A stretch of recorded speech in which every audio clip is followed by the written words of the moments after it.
Reel বনাওক, কিন্তু ইমান অশ্লীল গীত দি পেলাই, অশ্লীল নৃত্য দি পেলাই ইয়াত যাতে আমাৰ আৱিৰ্ভাৱ ক্ষেত্ৰখনিত যাতে নৃত্য প্ৰদৰ্শন কৰি বিভিন্ন ধৰণৰ আপত্তিজনক কাৰ্য নকৰিবৰ কাৰণে আমি প্ৰশাসনক অনুৰোধ জনাম যাতে এইখিনি হস্তক্ষেপ কৰক আৰু এইখিনি বাধা দিয়ক। সাংস্কৃতিক প্ৰকল্পৰ উপৰিও আমাৰ তাত আমাৰ আৱেগো জড়িত হৈ আছে, ধৰ্মীয় আৱেগ জড়িত হৈ আছে, ধৰ্মীয় প্ৰকল্প হিচাপেও পৰিগণিত হৈছে।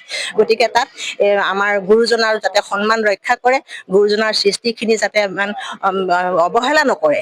এইটো সাধাৰণ পৰ্যটনস্থলী নহয়, এইটোত এটা আধ্যাত্মিক বিষয় জড়িত হৈ আছে। গুৰুজনাৰ সৃষ্টি কৃষ্টি তাত প্ৰতিফলিত হৈছে, তাত ধৰ্মীয় আৱেগ জড়িত হৈ আছে।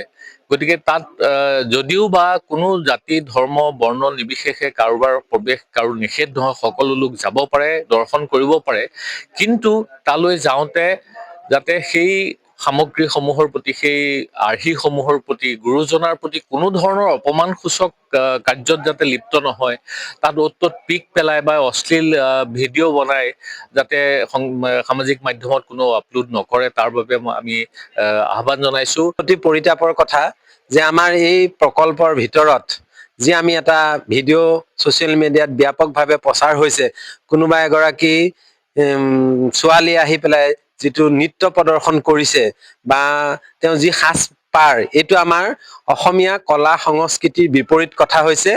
আৰু কোনো নীতি নিয়ম নোহোৱাকৈ তেওঁলোকে যি ইয়াত তাণ্ডৱ কৰিছে, তাত আমি গৰিহণা দিছো আৰু সকিয়নি দিছো, ভৱিষ্যতে যাতে ইয়াত আহি আৰু তেনেধৰণৰ কোনো কাম নকৰে আৰু এই ক্ষেত্ৰত প্ৰশাসনক কঠোৰৰ পৰা কঠোৰতম শাস্তি দিবৰ কাৰণে আমি দাবী প্ৰদান কৰিছো।